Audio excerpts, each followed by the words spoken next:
नमस्कार, स्वागत है आपका बिजनेस फाइनेंस में। आज हम बात करने वाले हैं prime minister employment generation scheme के बारे में।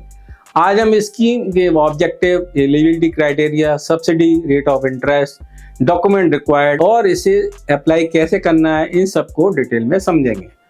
Prime minister employment generation scheme को 2008 में शुरू किया गया है। यह स्कीम मिनिस्ट्री ऑफ एमएसएमई के अंतर आती है। इस स्कीम को प्रधानमंत्री रोजगार योजना और रूरल एम्प्लॉयमेंट जनरेशन प्रोग्राम, दो स्कीम को मर्ज करके एक बनाया गया है। इस स्कीम की नोडल एजेंसी केबीआईसी यानी khadi and village industries commission है। इस स्कीम का मेन पर्पज एम्प्लॉयमेंट जनरेशन करने का है, जिससे देश में और युवाओं को रोजगार मिल सके। इस स्कीम के अंडर 8 लाख से ज़्यादा यूनिट्स को लोन दिया जा चुका है और 64 लाख से ज़्यादा लोगों को रोजगार मिला है।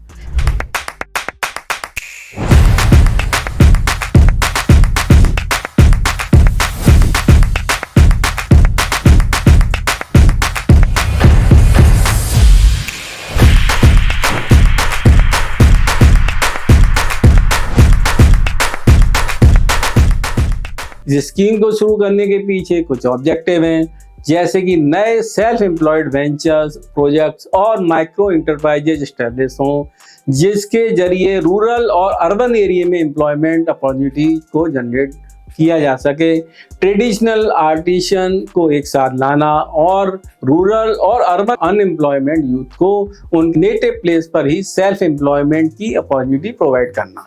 देश के ट्रेडिशनल आर्टिसन, रूरल और अर्बन अनएम्प्लॉयमेंट यूथ को सस्टेनेबल एम्प्लॉयमेंट प्रोवाइड करवाना, जिससे रूरल यूथ को अर्बन एरिया में माइग्रेट करने से रोकने में मदद मिले। वर्कर और आर्टिशियन की वेजेस अर्निंग कैपेसिटी को इंक्रीज करना, जिससे रूरल और अर्बन एम्प्लॉयमेंट की ग्रोथ रेट में कंट्रीब्यूट किया जा सके। नेशनल लेवल और स्टेट लेवल इम्प्लीमेंटिंग एजेंसी भी जान लेते हैं। नेशनल लेवल पर इस स्कीम को इम्प्लीमेंट करने की जिम्मेदारी Khadi and village industries commission की है, जो कि मिनिस्ट्री ऑफ एमएसएमई के एडमिनिस्ट्रेटिव कंट्रोल के अंडर वर्किंग है। स्टेट लेवल पर यह scheme state offices of KVIC, state Khadi and village industrial board, district industrial centres, fire board and bank के द्वारा इम्प्लीमेंट की गई है। इस लोन के लिए गवर्नमेंट द्वारा सब्सिडी दी जाती है। इसमें भी कैटेगरी डिवाइड की गई है। सबसे पहले new micro enterprises unit setup के लिए सब्सिडी समझ लेते हैं। इसमें भी अर्बन और रूरल एरिया को अलग अलग सब्सिडी दी गई है। अगर आप अर्बन एरिया से बिलोंग करते हैं और जनरल कैटेगरी से हैं तो आपको 15% सब्सिडी दी जाएगी। और अगर आप अर्बन एरिया में SC, ST, OBC, womens, minority, differently abled, transgender, aspirational districts, hill और बॉर्डर एरिया से हैं तो 25% तक सब्सिडी मिलेगी।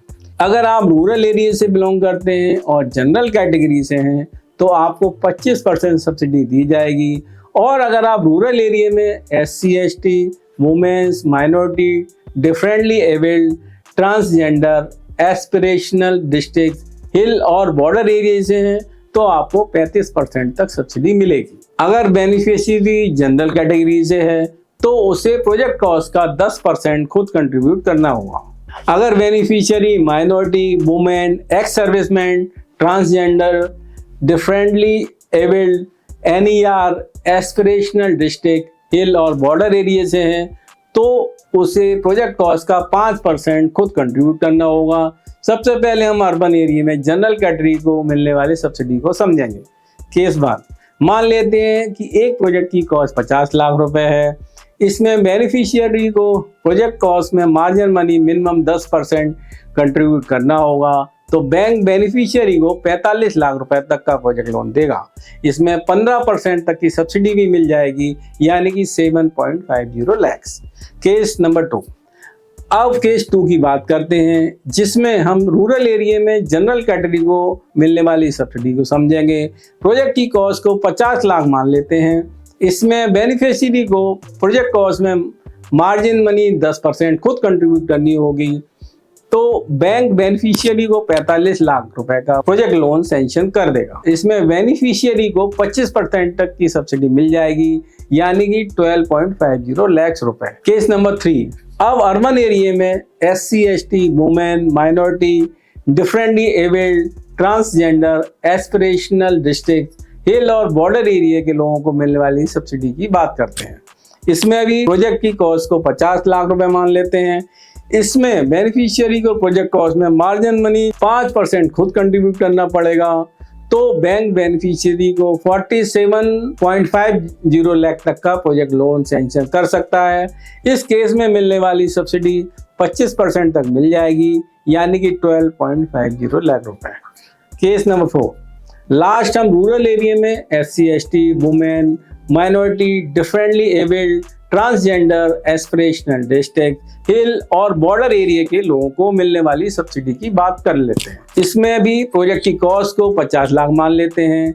इसमें बेनिफिशियरी को प्रोजेक्ट लोन में मार्जिन मनी 5% खुद कंट्रीब्यूट करनी होगी, तो इसमें बैंक बेनिफिशियरी को 47.50 लाख तक का प्रोजेक्ट लोन सैंक्शन कर सकता है। लेकिन इस केस में मिलने वाली सब्सिडी 35% तक मिल जाएगी, यानी कि 17.50 लाख रुपए सब्सिडी के रूप में वापस मिल जाएंगे। मैन्युफैक्चर सेक्टर के अंदर प्रोजेक्ट की मैक्सिमम कॉस्ट 50 लाख रुपए तक हो सकती है। सर्विस सेक्टर के अंदर प्रोजेक्ट की मैक्सिमम कॉस्ट 20 लाख रुपए तक की हो सकती है। ओनर के कंट्रीब्यूशन के बाद टोटल प्रोजेक्ट कॉस्ट में जो बैलेंस अमाउंट बचेगा वो बैंक द्वारा प्रोवाइड किया जाएगा। मैन्युफैक्चरिंग, सर्विस और बिजनेस सेक्टर में अगर प्रोजेक्ट की कॉस्ट 50 लाख या 20 लाख से ज्यादा होगी तो बैलेंस अमाउंट बैंक द्वारा बिना किसी गवर्नमेंट सब्सिडी के प्रोवाइड किया जाएगा। Second, loan for upgradation of existing PMEGP मुद्रा यूनिट्स। PMEGP के अंडर एग्जिस्टिंग यूनिट के अपग्रेडेशन के लिए सभी कैटेगरी एलिजिबल हैं। बेनिफिशियरी का प्रोजेक्ट कॉस्ट में कंट्रीब्यूशन 10% होगा। प्रोजेक्ट कॉस्ट की सब्सिडी का रेट 15% होगा। नॉर्थ ईस्ट रीजन और हिल स्टेशन के लिए 20% होगा। मैन्युफैक्चरिंग सेक्टर में अपग्रेडेशन के लिए project maximum cost margin money subsidy के लिए 1 करोड़ तक हो सकती है। The maximum cost of project और unit admissible for margin money subsidy under the manufacturing sector for upgradation is 1 crore.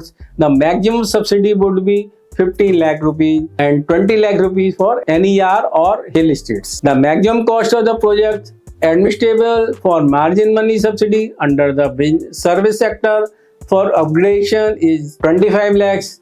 The maximum subsidy would be 3.75 lakhs और 5 lakhs for NER and hill states. Owner के contribution के बाद total project cost में जो balance amount बचेगा वो bank द्वारा provide किया जाएगा। मैन्युफैक्चरिंग, सर्विस और बिजनेस सेक्टर में अगर टोटल प्रोजेक्ट की कॉस्ट 1 करोड़ या 25 लाख से ज्यादा होगी तो बैलेंस अमाउंट बैंक द्वारा बिना किसी गवर्नमेंट सब्सिडी के प्रोवाइड किया जाएगा।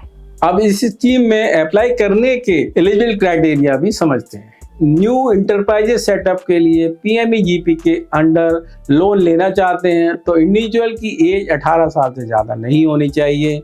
PMEGP के अंडर प्रोजेक्ट सेटअप करने के लिए कोई इनकम लिमिटेशन नहीं है। मैन्युफैक्चरिंग सेक्टर में 10 लाख रुपए से लेकर और सर्विस सेक्टर में 5 लाख रुपए से ज़्यादा के इन्वेस्टमेंट वाले प्रोजेक्ट सेटअप के लिए बेनिफिशियरी की एजुकेशन क्वालिफिकेशन कम से कम 8th स्टैंडर्ड पास होना चाहिए। न्यू प्रोजेक्ट के लिए असिस्टेंट सिर्फ उन्हीं केस में मिलेगा जो प्रोजेक्ट PMEGP के अंडर सैंक्शन होंगे। PMRY, REPG स्कीम्स या इंडिया गवर्नमेंट या फिर स्टेट गवर्नमेंट के अंडर एग्जिस्टिंग यूनिट्स या न्यू यूनिट जो कि इंडिया गवर्नमेंट या फिर स्टेट गवर्नमेंट के अंदर पहले सब्सिडी अवेल कर चुकी हैं वो इसके लिए एलिजिबल नहीं होंगे। सेल्फ हेल्प ग्रुप जिसमें BPL ग्रुप भी शामिल हैं, अगर इन ग्रुप ने पहले किसी भी दूसरी स्कीम में अंडर बेनिफिट नहीं लिया है तो वो भी PMEGP के बेनिफिट अवेल कर सकते हैं। ऐसे इंस्टीट्यूशन जो कि सोसाइटी रजिस्ट्रेशन एक्ट 1860 के अंडर रजिस्टर्ड हैं वो भी एलिजिबल हैं। Production cooperative society, charitable trust भी इस स्कीम के अंदर एलिजिबल हैं। कुछ और एलिजिबिलिटी कंडीशंस भी हैं। स्पेशल कैटेगरी के केस में अथॉरिटी द्वारा सर्टिफाइड कास्ट और कम्युनिटी के सर्टिफिकेट, इसके अलावा रिलीवेंट डॉक्यूमेंट्स बेनिफिशियरी को अपने बैंक में सबमिट करने होंगे। इसी के साथ सब्सिडी के लिए गए क्लेम के डॉक्यूमेंट भी सबमिट करने होंगे।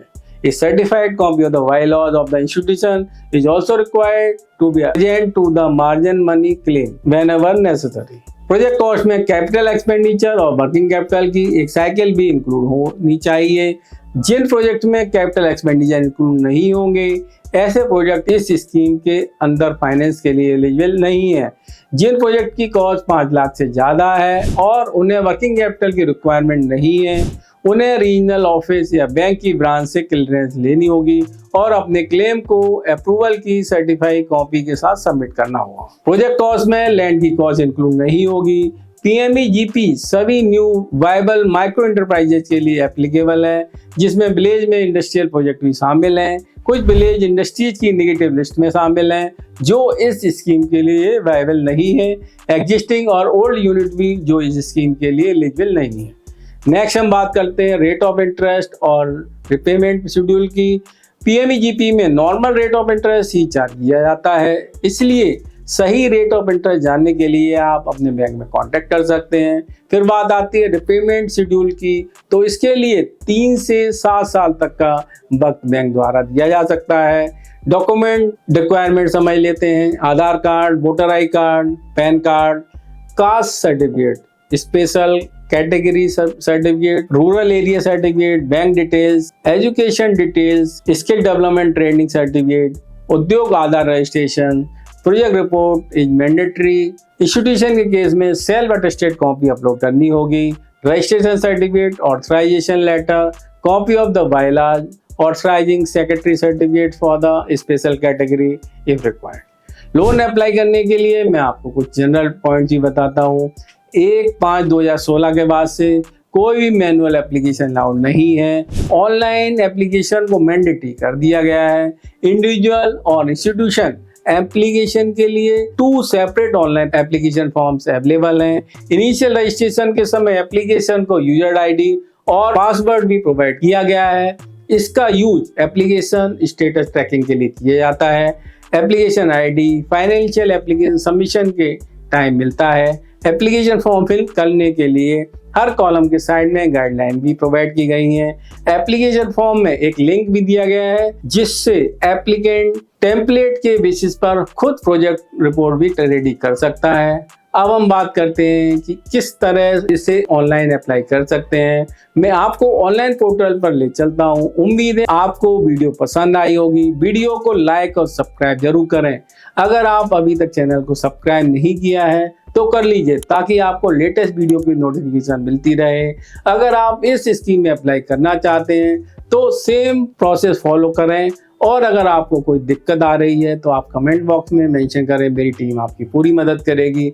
मिलते हैं अगले वीडियो में, तब तक के लिए धन्यवाद।